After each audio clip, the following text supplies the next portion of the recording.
Well, hello. Probably I will be quite sleepy again. I hope I will not gonna yawn like in the last video. Um, the good news, after that night, I still had one rocky night, and then I had like really good sleep afterwards. Like that's why around this time when I'm recording, I could be sleeping, but because I'm quite busy during the day, and once again, my little snorer fell asleep in my bed. Well, he sleeps in my bed at the moment because his room is in decoration process. So if you hear him snoring, apologies again. Um, and yeah, I can't record anything while he's still up, so I was just waiting when he will properly fall asleep. Um, I was just wondering, I was thinking, shall we talk about ego and pride this time? The thing is, I think I don't know how to start this video and what to even say regarding that. I have many thoughts, but I can't sort of make them in a compact monologue at this point. I don't know why. Probably because I was dancing all night long and I had way much fun, and I don't want to talk about so heavy stuff, but this is one thing we actually need to talk about, because how many of you can actually admit that your ego and pride as well, because they are in sort of in the same shelf in a way, how many of you can actually say that you don't operate from ego and pride perspective?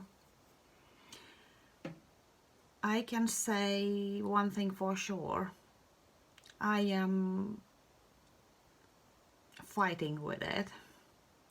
I mean, I don't have like huge ego, or I don't have huge pride. Never really had, but this is the thing. When it's a hidden ego and pride, it's a little bit worse because it's harder to recognize that you have this problem. I was like, when I was like reading these quotes on Facebook, or I think it was on a Facebook, and there was said like, ego says, once everything falls into place, I will find peace. Soul says, find peace and everything will fall into place. And I was always agreeing with it. Yeah, that's true, that's true. But still, the funniest thing was that my life wasn't falling into place how it should be, and I was always wondering how it can be like I'm not operating from ego point, but still everything doesn't fall into place as it should be. It was partly falling into place, but not like in a way how I thought it should. And that's really really easy to explain. When you are operating in your ego and pride, and I'm not talking here about ego and pride and what is like in a healthy way, when your ego gives you that charge to complete something, like in a positive ways. We all need to have our ego and we need to have a pride, but in a healthy way. And that's the tricky part, because that's a so thin line for to cross it from healthy to not great, that in the end we quite often don't see that. That's why we think if we are doing something like in a positive note, that it's like all healthy thing.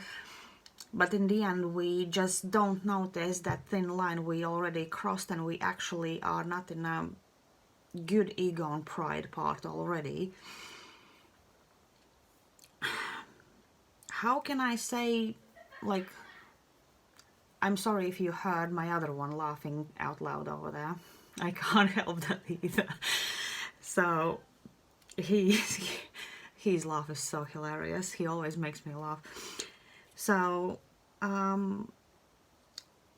let's one of the examples I will give, like when we help someone and when we give a lot to people from ourselves, whichever way, materially, support, or I don't know, whichever way, when you are giving,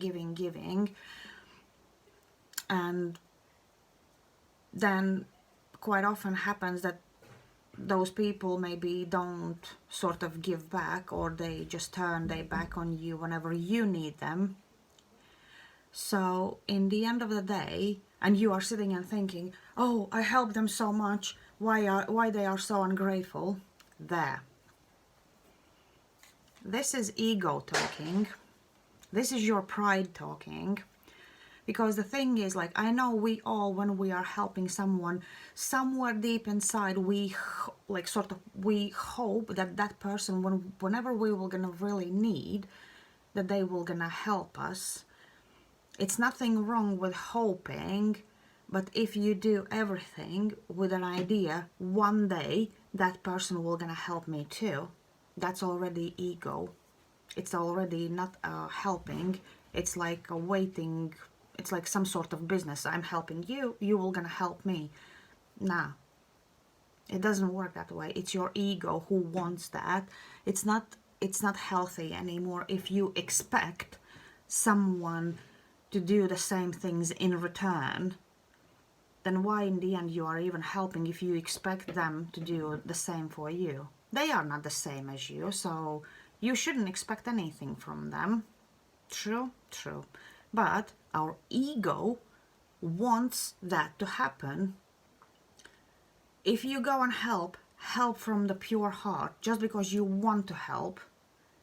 If you don't want to help, learn to say no and tell them, I'm sorry, I can't help you this time. That will be a healthy boundary. Not like in despite, but if you feel that this person maybe is taking advantage of your help, learn to say no. That's one of the examples where ego is operating, not your helping nature is operating. Another one, like let's say you date someone or you are in a relationships and something goes wrong and you split up. What is the first reaction? Oh, he or she is this and that, they did me wrong, they did me dirty, la la la. I wish them all the bad karma will be bitch, she will gonna get them. Why are you saying that? 5 minutes ago you were saying that you love that person. So then there's a question, did you really love that person? Or what was it? Why that breakup triggered you so much? And the simple answer is they just hurt your ego because they sort of didn't choose you. They didn't do what you expected them to do. This is like what ego put as a condition. When conditions come into your relationships, when you start to expect certain things and you don't accept the fact that anything can change at any point, that's your ego working. I know we all, when we get into relationships, we all want this happy ending and things like that.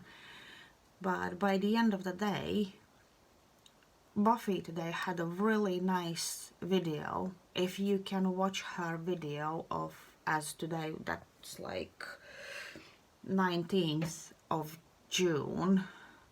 It was really emotional video, and she was talking about this topic, that nothing in this life is forever, because we are not like, we will not gonna live forever, and it doesn't matter how long it will gonna be. It's like you can't operate from ego and expect everyone to do as you want. Or like another thing, why, like couples quite often what they do, and I think that's quite stupid thing in my opinion.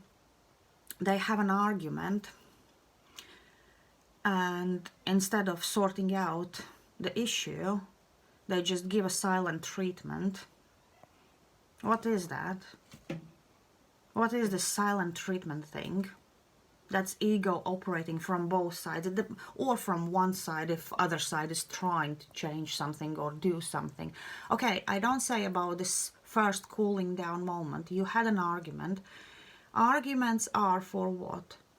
In argument you can find the truth, but you can find the truth if you step over your stupid ego and you restart to talk, not when you are heated up, but when you cool down and when you actually want to talk about the issue as an adult, not as a child who wants to just reply for replying's sake. Listen, hear out, think, and only then reply. I know that's why it's hard, because like when you are in argument, that's when everyone is just replying for replying's sake, and then they say something what they didn't mean, and that causes the pain to other person, and then that's why arguments can become really nasty for no reason. Sometimes it can start with a small thing and it can go like completely in the wrong direction. But adults, as adults, they would sit down, they would talk what actual issue was in a normal language, with no arguing, with no swearing, with no, like in a normal like conversation. If still one of the parts are acting like if they react, not like even talk, but they react, it means that other person's words are triggering something in that person big time, and you have to reason why it triggers them so badly. And quite often it's just ego talking, because someone didn't get something their own way. That's the ego part. Or why it is always so hard for someone to go and apologize and say, I'm really sorry, I was an idiot, I understood what I said wrong or what I did wrong, and I want to work on it and I want to solve the problem. Because the pride is on the way. Pride is on the way, and if other person replies, oh, I don't know what you can do with that, that's already ego talking. Ego and pride, it's one of the worst things you can get. And you can't be right with everything. Even I'm quite possible wrong. In everything what I say, I could be wrong. It's like I said, it's my perception, it's my opinion, it's my thoughts. You listen to people, and even if you don't agree for whichever reason, sit down and think why they said what they said, why it's so different from your opinion. You can always listen. You not necessarily you need to straight away reply or have an argument around that. Ego would say, oh no, let's go, let's prove them wrong, let's prove how wrong they are. Healthy ego will say, oh well, I don't like his opinion, I don't agree with it, but I will not gonna react on that because it's his opinion, I have my own. And the thing is, if you see on social media, it's quite clear example. There is one certain post, and underneath in comment section, everyone starts to argue. This is wrong, no, this is right, no, this is wrong. I'm not saying I haven't put my 5 pence at some point and said that, but I always said, I think my opinion is, but I don't say you are wrong. Maybe a few times I said, because I clearly saw that people just don't get the idea, but once again, who am I to judge? Ego people, I was wondering why quite often many things have been triggered in me, like where there was judgmental parts and things like that. It's simply because I have been judgmental I have been doing many things from ego part, but I never realized that I did. I thought I didn't, but it's like, this is one of the things. It's like when you don't see them as an issue in yourself, you think you don't do anything wrong. All you say is quite right. No, that's the harsh truth. As much as we want to think, oh yeah, we have been doing all the good things and all this and that, but somewhere deep inside, probably you have been operating from ego. I have. I admit that. I still work on that. Because even with, and the thing is, like, those triggers regarding ego, once again, this is Twin Flame Journey. This is one of the things what Twin Flame Journey made me realize, because Shane triggered in me so many bloody damn things what I didn't know that I have issues in me. I didn't know about them. Only when we were communicating, then didn't communicate, then restarted communicating, and now we don't communicate again. This is the only time when I actually started to realize all my issues in myself.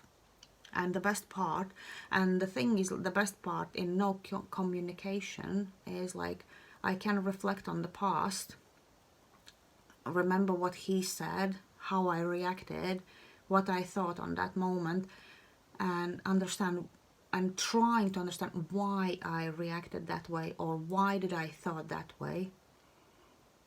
The simple thing, it's like, when we separate, like when we got in no communication first time, and even now in a way as well, quite often I thought, why the hell in the end he didn't choose me? Ego. Because it hurt my feelings in a way. He chose someone else over our friendship. My ego talking. Clear as day. Clear as day. As much as I try to convince, yeah, but we had so great communication, we were friends and everything else, but the fact what triggered me the most in this case was simply that he chose someone else over me, and that triggered me big time. That was my ego hurt.